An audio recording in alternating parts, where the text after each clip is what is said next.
오늘 17장은 정의와 공의라고 하는 이 관점 안에서 오늘 말씀을 보아야 하겠어요.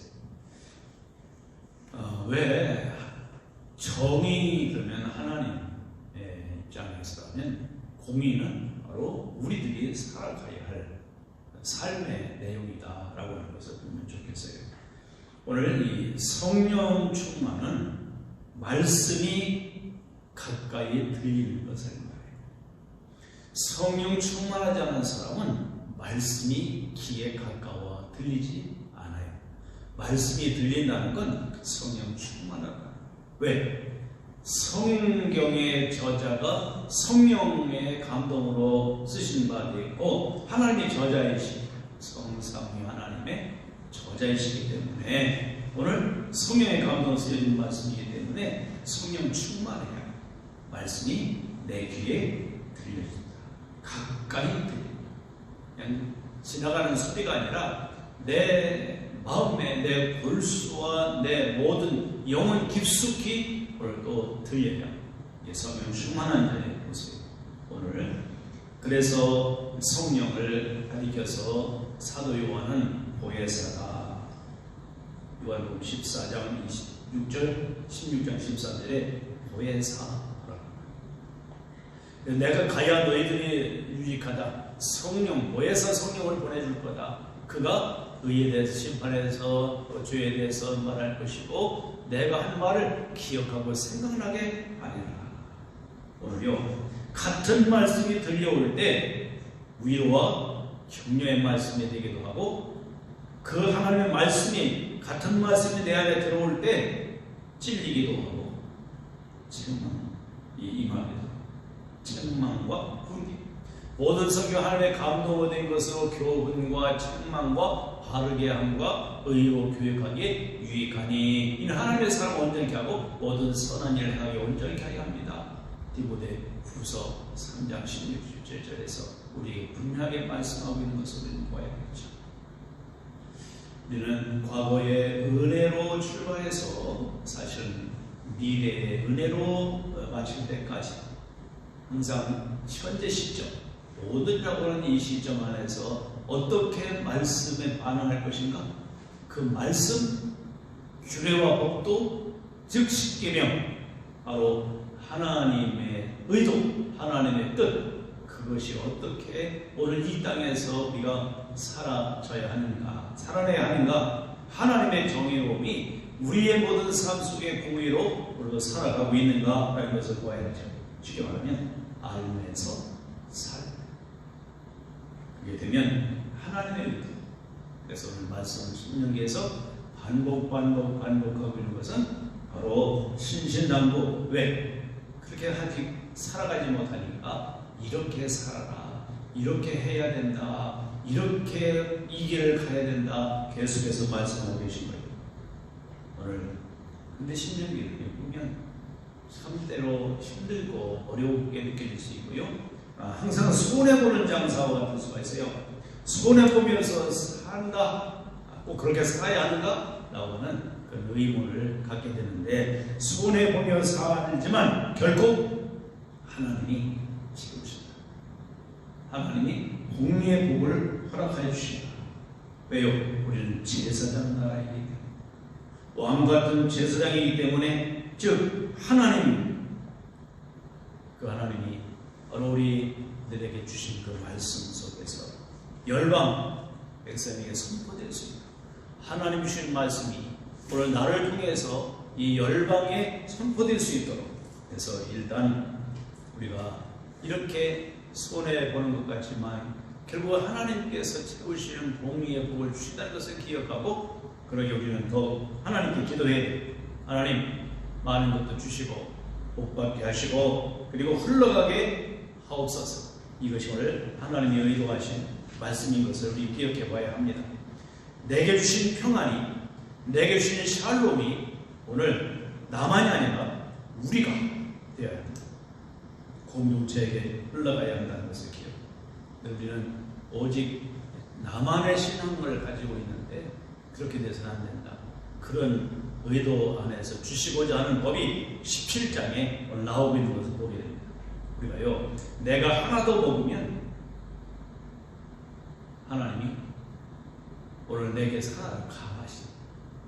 이걸 아셔야 됩니다. 근데 우리는 내 것을 나누면 하나님이 하나를 더 주실 수 있는데, 내가 다른 사람까지 하나를 더 먹으면 그 다음은 하나님이 내 것을 하나 가함해서 주신다. 여러분들 손해보는 양상이 있어요.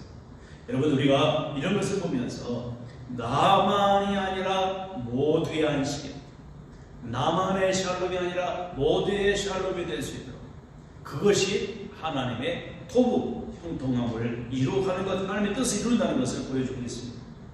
내가 오늘 주지 않으면, 내가 샬롬할 수 없다면 어떻게 다른 사람에게 샬롬할 수 있겠어요? 내가 주어야 하고 내가 샬롬할 수 있어야 하나님께서 바로 천국에 오늘 청사진의 삶을 살아가는 나랍니다. 너의 샬롬이 모두의 샬롬이 되게 하라.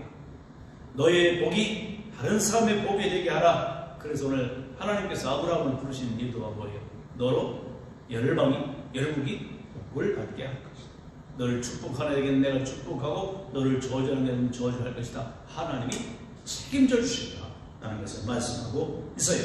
우리가 그러기에 모든 순국을 살아가면서 어렵고 손해보는 것 같다 할지라도 우리는 생각 없이 외면하고 신경 쓰지 않으면 우리는 결코 하나님이 대갚아 주실 수 있습니다. 오히려 구체적으로 오늘 본문에 보면은 구체적인 하나님 사랑의 실천을 해야 한다는 것을 말씀하고 있는데요. 우리가 이 17장의 구절을 잠깐 보시면 1절에서 7절까지는 종교생활, 신앙생활을 볼 수 있습니다. 그리고 8절부터 13절 가운데 삶의 영역인 재판의 문제, 그리고 이제 14절, 20절에는 통치, 왕의 문제를 다루고 있다는 것을 보면 아직 하나님이 보이지 않는 하나님이 왕이시잖아요. 오늘 사사시대 때 당시에 왕이 없으므로 자기 소욕에 오른 대로 행하더라. 그러니까 하나님 왕이 없었던 게 아니에요. 이스라엘의 왕은 하나님이시고 금에도 보이지 않으니까 오늘 제 마음대로 했어요. 근데 가만히 보니까 우리 사무엘상 8장에서 드디어 백성들이 왕을 요구합니다. 뭐예요? 세상 보이는 왕이라는 것을 보여줘요. 이유는 어디 있어요? 우리는 사실은 보이지 않는 하나님께서 모든 것을 다 주권을 가지고 역사하시는데 당장 안 보이니까 다른 나라, 세상 나라들 보니까 왕이 앞장서서 모든 것을 하고 진두지휘하고 바로 그런 나머지 또 때로는 그들이 바로 외정 확장을 이루어가고 하는 것을 보면서 우리에게도 왕이 있으면 좋겠다. 오늘 하나님은요, 신명기 이미 가나안 땅에 들어가기 앞서서 오늘 이 가나안 이스라엘 백성들이 사사시대를 넘어서 바로 마지막 사사였던 사무엘 때 왕을 구할 것이라는 사실을 알고 계신 전지하신 하나님이십니다. 오늘 그렇게 이미 가나안 땅에 들어가기에 앞서서 왕의 제도도 말씀하고 계신 것을 우리가 보게 되는 거죠. 우리가 이제 본문 말씀의 1절을 잠깐 보겠습니다. 금이나 악질 있는 소나 양 아무것도 네 하나님 여호와께 드리지 말지니 이는 네 하나님 여호와께 가증한 것이다. 가증한 줄을 치시고 우상 숭배와 관련이 있다라는 것을 기억해. 가나안의 모든 것, 바로 우상 숭배와 연관이 있는 것, 그런 단어가 가증스럽다라고 말씀하고 있어요. 이 가나안 문화는요 이런 거예요. 어차피 죽을 거 아무거나 드리면 어떠냐? 이게 가나안 문화의 우상 숭배하는 자들의 모습이었습니다. 오늘 어차피 죽을 거 아니에요. 그러니까 그렇다고 해서 우리는 어차피 죽을 거라고 해서 그러니까 흠이 있으면 어떻고 병도 쓰면 어떻고 그냥 하면 되지 이렇게 생각하는데 이스라엘에게는 흠 없는 것으로 드리라고 하나님이 명령하셨습니다. 그렇습니다. 우리가 사실은 헌금을 하든지 뭐 할 때 1,000원짜리는 1,000원짜리, 만원짜리, 만원짜리 액수는 똑같잖아요. 그렇다고 액수가 똑같다고 그래서 그건 어떤 돈이냐가 중요한 거죠. 오늘 바로 그와 같이 흠없는 것으로 드리라. 오늘 본문에 분명하게 말씀하시죠. 그것이 흠이나 악질 있는 소나 양은 아무것도 드리지 말라. 가난한 모든 거 어차피 죽을 거 바치면 되지. 형식이 중요한 것이 아니라 그 중심이 중요합니다. 하나님의 말씀 중심의 삶을 이루어가야 한다. 2절이 그런 말씀이에요. 내 하나님 여호와께서 내게 주시는 어느 성중에서든지 너희 가운데 어떤 남자나 여자가 내 하나님 여호와의 목전에 악을 행하여 그 언약을 어기고 악을 행했다. 이건 가증스러워. 오늘 쉽게 말하면 말씀 중심의 삶이 아니었다. 하나님의 말씀의 출발이 아니었다. 라는 것을 봤습니다. 오늘 그러면서 이제 8절로 11절을 보면 판결하기 어려울 때 이제 재판의 문제가 나와요. 그때는 어떻게 하나님 앞에 가지고 나오라. 그래서 이 말은 율법의 뜻대로 하나님의 말씀대로 판결해라. 그럼 14절 20절 가운데 이제 군적을 보면 왕이잖아요. 왕. 오늘 그 왕 중요한 거는 형제 중 한 사람. 무슨 얘기예요? 불림하는 자세가 되죠. 겸허하게 그리고 그 생명을 존중하고 인격을 마구하지 않고 또 평생 율법 등사본을 두고 모든 것 근간은 하나님의 말씀 율법의 뿌리를 내려야 한다라는 것을 보여주겠습니다. 그래야 20절에 보니까 넘어지지 않고 교만하지 않고 갈등하지 않고 한 길로 굳게 가고 말씀을 계속 듣고 묵상할 때 겸손한 그 가운데 하나님의 뜻을 이룰 수 있다. 하나님이 기뻐하시도록 해야 한다. 시편 1편에 시냇가에 심은 나무가 시절을 쫓아 과실을 해야지. 뿌리를 어디에다가 주야로 말씀을 묵상하는 자가 복이 있다고 했으니까 그 말씀에 뿌리를 내리고 살아가는 것 오늘 그것이 오늘 하나님의 은혜 안에서 풍성한 하나님의 나타티보 열매를 맺게 하고 형통하게 하는 그 은혜를 주시는 것을 기억해야 하겠습니다. 이제 그렇다면 이제 정의와 공의, 특별히 재판과 연관된 의미인데요.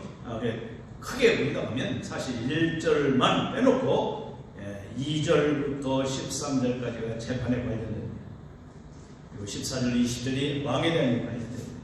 오늘 이것을 우리가 보면서 이미 신명기 16장 18절부터 재판과 지도자에 대해서 이미 말씀을 주셨었어요. 공의를 시간.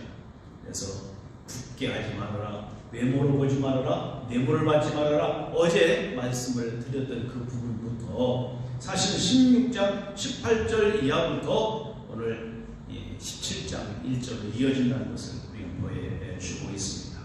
오늘 그러면서 이제 16장 21절에 뭐라고 해요? 여호와만 섬기라. 우상 숭배 금지 명령을 하고 계셔요. 그러니까 쉽게 말하면 첫째로 우리가 생각해야 할 것은 재판과 지도자들의 어떤 공의를 말씀하고 있다면 이제 16장 21절부터 17장에 계속 이어지는 그 말씀 속에서 우리가 본다면 재물에 대한 공의, 재물. 오늘 재물, 하나님 앞에 드려지는 재물이 공의로워야 합니다. 하나님 앞에 우리가 말씀대로 뜻을 그대로 순종하는 것이 사실 공의예요. 공의에 맞는 재물을 드려라. 그래서 오늘 17장 1절에 재물을 구별하는데 우상 재물을 그렇게 중요하게 생각하지 않고 드렸지만 하나님 앞에 우리는 온전한 것을 드려야 된다. 쉽게 말하면 우상의 재물 드렸던 것을 드리지 말고 그리고 이제는 남은 것도 안 되고 오직 흠없고 저없는 준비된 것을 주 앞에 한 번도 하나님 앞에 드리지 않고 한 번도 우상 재물을 위해서 마음 두고 있지 않다. 오로지 구별된 것, 흠없는 것 드려져야 된다라고 말씀하고 있어요. 이제 그러면서 이제 2절부터 이제는 판결의 공의를 이제 설명하고 있는데요. 공의에 맞는 판결. 우리가 16장 18절부터 재판과 지도자에 대해서 공의를 설명하고 있다가 잠깐 그 가운데 왜 그런 것만 우리가 관심을 갖다 보면 하나님 앞에 제사를 내 소홀히 될 수 있어요. 그러니까 이게 샌드위치처럼 바로 제사의 재판에 대해서 이야기하고 그 사이에 또 예배에 대해서 말씀하고 있고 제물에 대해서 말씀하고 또 다시 이제 재판과 연결되어 있다. 공의라는 것은 종교 생활만이 아니라 일상의 삶 속에서 예배 생활도 우리는 공의로워야 된다라는 것을 말씀하고 있어요. 그래서 2절에 악을 행하여 악을 행한다는 말은 우상과 관련이 있는 거예요. 즉 언약을 약속을 어기고 다른 신을 섬기고 이를 섬신에게 절하는 것 이런 것들이 바로 하나님을 영화롭게 하지 않는 것이다 라는 것을 말씀하고 계십니다. 그러니까 2절 3절을 통해서 우리가 볼 수 있는 그러니까 가서 어디에 가난하다. 바로 그 가운데 언약을 다른 신을 섬겨서 그것을 절하지 말아라. 이 가나안 문화들이 바로 이런 그럴 때는 우상을 가서 보이는 특별히 이렇게 말씀하잖아요. 내가 명령하지 아니한 1월 성신에게 절한다 하자. 그러니까 가나안 문화, 배달별 이런 것들도 신으로 삼고 하나님이 만드신 피조물을 창조주와 같이 오늘 또 동급에 놓고 섬긴다는 것은 그래서 하나님이 우상을 섬기지 마라. 나 외에 다른 신을 있게 하지 마라. 인류의 계명이 그것이 생명과 같은 절대자 그리고 유일성을 오늘 또 훼손하는 일이기 때문이다. 라는 것을 보아야 하겠죠. 그러면서 이제 어떻게 재판할 것인가 4절부터 보니까 살필 것 어떻게 자세히 조사하라. 자세히 조사해라. 이렇게 말씀하고 있어요. 그러면서 5절에서 조치를 취하는데 어떻게 성문에 끌어다 돌로 쳐 죽여라. 그러니까 재판을 해서 어제도 옳은 일인지 그런 일인지를 분별을 해라. 그렇게 오늘 또 보고서 처리를 해야 된다는 것을 오늘 본문에서도 말씀하는데 어디 가세요? 성문으로 끌어다가 그러니까 그 악을 행한 남자나 여자를 내 성문으로 끌어내서 그 남자와 여자를 돌로 줍시다. 잔인한 것 같죠? 오늘 뒤에도 보겠습니다만 증인이 먼저 돌을 던집니다. 그나마 돌을 던지게 됐습니다. 왜? 무엇을 이룰 때까지? 돌 무덤을 이룰 때까지. 바로 이런 것들은 그 목적이 있습니다. 목적이. 오늘 근데 이 조치를 취하는데 6절에서 보면 증인을 세우고 처리하라. 왜 이거요? 두세 증인 없이는 얼마든지 한 사람은 누구와 악감정을 가질 수 있어요. 그냥 무고하게 무고죄를 지을 수 있어요. 그걸 방지하기 위해서 무엇을 설명하면 생명 존중. 이 사랑의 하나님의 의도 그것을 분명하게 실현하게 하도록 위해서 오늘 증인을 세우고 그래서 공의와 사랑의 하나님이심을 분명하게 보여줍니다는 것을 우리가 간과해서 안 됩니다. 우리가 그리고 증거가 있어야 된다는 것이 오늘 6절에서 보여주고 있는 겁니다. 7절로 가보니까 증인이 먼저 손을 대죠. 무엇을 말하면 책임을 진다는 겁니다. 그리고 경계하고 각성을 보여주기 위해서 돌로 치라. 다 아는 사람도 돌로 치라. 여러분들 요한복음 8장에서 가늠하다 잡힌 여인을 끌고 왔을 때 이런 죄인들은 돌로 쳐 죽여야 되는데 어떻게 쏘겠습니까? 예수님 뭐라고 하세요? 죄 없는 자가 먼저 돌로 치라. 나도 너를 정죄하지 않으니 다시는 가서 이런 죄를 범하지 마라. 하나님의 사랑. 오늘 그 누구에게 돌을 던질 수 있겠어요? 아무도 없어요. 우리는 자타 늘 주님 앞에 겸허하게 모두 죄인인 것을 인정하고 주님 앞에 겸허함을 가지고 살아갑니다.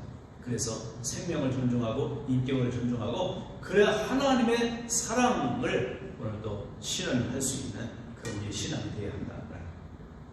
여기 그러면 왜 이렇게 증인을 세워서 바로 자세히 조사해서 말씀에 근거하여 그 말씀하신 대로 돌로 치도록 얼마나 하고 계신가. 7절 하반절에 보니까 그래서 악을 제한 목적 공동체 가운데 순결 하나님께 바르게 대하기 위해서 그렇다. 바로 진영이 부정하면 부정을 처리했듯이 공동체의 악을 제거하지 않으면 그래서 우리는요 아나니아와 삽비라 사건을 통해서 보면 끝까지 오는데 끝까지 오는 게 그게 공동체의 거룩성을 훼손할 수 있어서 하나님께서 이런 하나의 의도로 바로 시범을 보이셨다는 것을 보여주셨어요. 오늘 그러면서 8절부터 18절에 보니까 드디어 모세 오경 가운데 유일하게 여기만 나와 있는 중앙법정 재판제. 오늘 8절 내 성 중에 서로 피를 흘렸거나 다투었거나 구타했거나 피 흘린 것 살인죄죠. 구타 폭력이죠. 다투었죠. 민사사건 그리고 구타 폭행사건. 오늘 분명하게 우리의 모든 삶 가운데 오늘 분명하게 살인사건 민사사건 그러니까 앞에 형사사건이죠. 형사사건 민사사건 그리고 폭행사건 성경에서 분명히 죄로 인정하고 있다는 것을 보여주고 있는데 그래서 특별히 예루살렘 즉 하나님이 택하신 곳에 가지고 가서 판결하도록 즉 하나님으로부터 말씀 안에서 판결되도록 해야 한다는 것을 말하고 있습니다. 오늘 분명한 목적이 12절 13절에 있습니다. 12절 13절을 보겠습니다. 사람이 만일 무법하게 행하고 내 하나님 여호와 앞에 서서 섬기는 제사장이나 재판장에게 듣지 아니하거든 그 사람을 죽여 이스라엘 중에서 악을 제하여 버리라. 악을 제하여 버리라. 13절 그리하면 온 백성이 듣고 두려워하고 다시는 무법하게 행하지 아니하리라. 제발 되죠. 똑같은 수법으로 사람의 생명을 멸시하고 사람의 인격과 사람의 모든 하나님 사랑, 이웃 사랑에서 이탈되고 있는 것들을 하나님이 용납하지 않는다라는 것을 말씀하고 계십니다. 그러니까 첫째 12절에서 언약 공동체를 오늘도 공동체의 악을 제거하고 두 번째는 백성들을 두려워하게 할 뿐만 아니라 그래서 교만치 않게 하기 위해서라는 것을 말씀합니다. 14절로 20절에 왕의 규례인데요. 이게 오경 중에 모세 오경 가운데 유일하게 나오고 있는 왕의 규례. 근데 3대 1법칙을 오늘 또 분명하게 말씀하고 있는 것을 보게 됩니다. 금기 3개, 법칙, 권장 하나. 그러니까 모든 경계하고 금기 사항이 3개, 그리고 권면 사항이 하나. 이렇게 우리가 생각해 보면서 이제 14절에서 이렇게 말해요. 가나안에서는 앞으로 왕의 요청이 있을 것을 내다보신 하나님께서 오늘 왕이 요구할 것을 이미 내다보시고 보이지 않는 하나님 왕보다 보이는 이방인들의 왕들이 사람들에게는 호감이 가고 그게 더 멋져 보였던 것 같아요. 우리는 그러다 보니까 사실은 사사시대 때 제 몸대로 제 맘대로 마음대로 했잖아요. 임의대로 살았잖아요. 왕이 없으므로 사람의 그게 소개되고 그런 대로 살았잖아요. 이거 당부하셨어요. 가나안 땅에 들어가거나 여기서는 임의로 하지만 거기 가서는 하나님이 말씀하신 대로 순종해야 된다. 말씀하고 계신데도 아랑곳하지 않았습니다. 오늘 여러분들 원래 창세기 48장에서 이스라엘 왕은 누가 되게 되어 있어요? 유다 지파예요. 유다에게서 누가 나오게 됐어요. 근데 이스라엘 첫 번째 왕이 누구예요? 사울이었잖아요. 사울이 누구 지파예요? 베냐민 지파예요. 뭔가 안 맞아요. 오늘 이와 같이 하나님의 뜻에 어긋났어요. 왜? 무지해서. 성경을 몰라서 오늘 우리가 분명한 것은 하나님의 의도를 알기 위해서는 말씀을 여러분들 읽고 묵상하는데 게을러지지 않도록 하자고 기도하자고 했습니다. 우리 힘써서 말씀을 배워야 오늘 그래야 우리가 하나님의 뜻을 실현할 수 있습니다. 사무엘 시대 때도요. 하나님의 언약궤 베세메스에서 올려오는데 암소가지 갖다 그리고 암소 갖다가 제사 지냈는데요. 언제? 아니잖아요. 수소가 드려야 돼요. 이게 다 말씀을 알지 못하는 바로 무지하면서 나간다. 그러면 15절에 왕의 자격이 나오는데 택하신 자, 하나님이 택하신 자, 하나님이 마음에 두신 자, 하나님이 의도하신 자, 이 바로 그런 자 유다지파에서 오게 되어 있는 그런 것과 같이 즉 택하신 자, 또 하나님께서 그 다음에 형제 중에서 한 사람 외국인이야 타인은 한다. 왜요? 여호와 신앙을 지속시키기 위해서요. 중요한 겁니다. 우리 항상 우리 여호와 하나님의 신앙을 유지할 수 있도록 그래서 형제 중에서 내 형제 중에서 요 택하신 자 이게 중요한 자격인 것을 알아야 합니다. 16절 17절에 보니까 이제 행동 원리가 나오는데 금기 3가지. 병마를 많이 두지 말아라. 왜요? 전쟁은 여호와께서 왕이 돼가지고 제멋대로 제 마음대로 이방 나라 하듯이 전쟁은 마음대로 일으켜도 안 된다. 그러니까 병마를 많이 갖고 있으면 무기가 많으면 자연스럽게 무슨 생각이 나요? 전쟁하고 싶은 생각이 나는 거예요. 오늘 바로 다윗 골리앗은 만군의 여호와의 이름으로 내가 하나님께서 여쭈잖아요. 두 번째, 애굽으로 내려가지 마라. 근데요, 솔로몬이 이걸 어겨요. 그러니까 병마를 많이 두지 말아라. 이거 오늘 이런 것들을 우리는 사실은 다윗도 실수해요. 인구조사를 하잖아요. 말을 많이 두려고 하잖아요. 이거 하나님 기뻐하시지 않아요. 그럼에도 애굽으로 내려가지 말라. 이유가 있어요. 이유가. 그러면서 아울러 설명한 건데 아내를 많이 두지 말아라 라고 말씀하고 있는데 그 의도가 솔로몬이 이걸 어겨요. 왜? 솔로몬의 첫 번째 아내가 바로의 딸이에요. 바로의 딸 애굽에. 여러분들 그러니까 모든 애굽 문화 그래서 다시 바로를 위해서 바로의 딸을 위해서 궁궐을 만들어 줄 정도였단 말이죠. 그가 가지고 온 게 뭐예요? 우상을 가지고 온 거예요. 쉽게 말하면 우상 문화에 유입될 것을 방지하시기 위해서 바로 아내를 많이 두지 마라. 솔로몬이 1000여 명의 아내 때문에 완전히 예루살렘이 우상 소굴이 됐었어요. 세 번째, 은금을 많이 두지 마라. 왜요? 돈을 생각하면 백성들을 고역을 시킬 수 있어요. 이거 어긴 사람이 누구예요? 솔로몬이에요. 솔로몬. 그래서 이런 것들을 보면서 필요 없는 금지 사항들을 앞장서서 했던 솔로몬. 그래서 부귀영화는 지가 누렸을지 모르지만 그때부터 왕국이 갈리는 일이 일어났다. 마지막으로 18절 19절에서 율법을 등사하라. 이게 여기서 이제 율법 등사라는 말씀 속에서 신명기가 명칭이 나왔어요.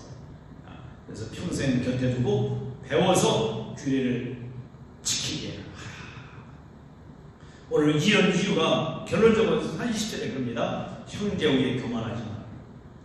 좌랑으로 치우치 말아라. 그 자손의 왕위가 대대로 계승될 것이다.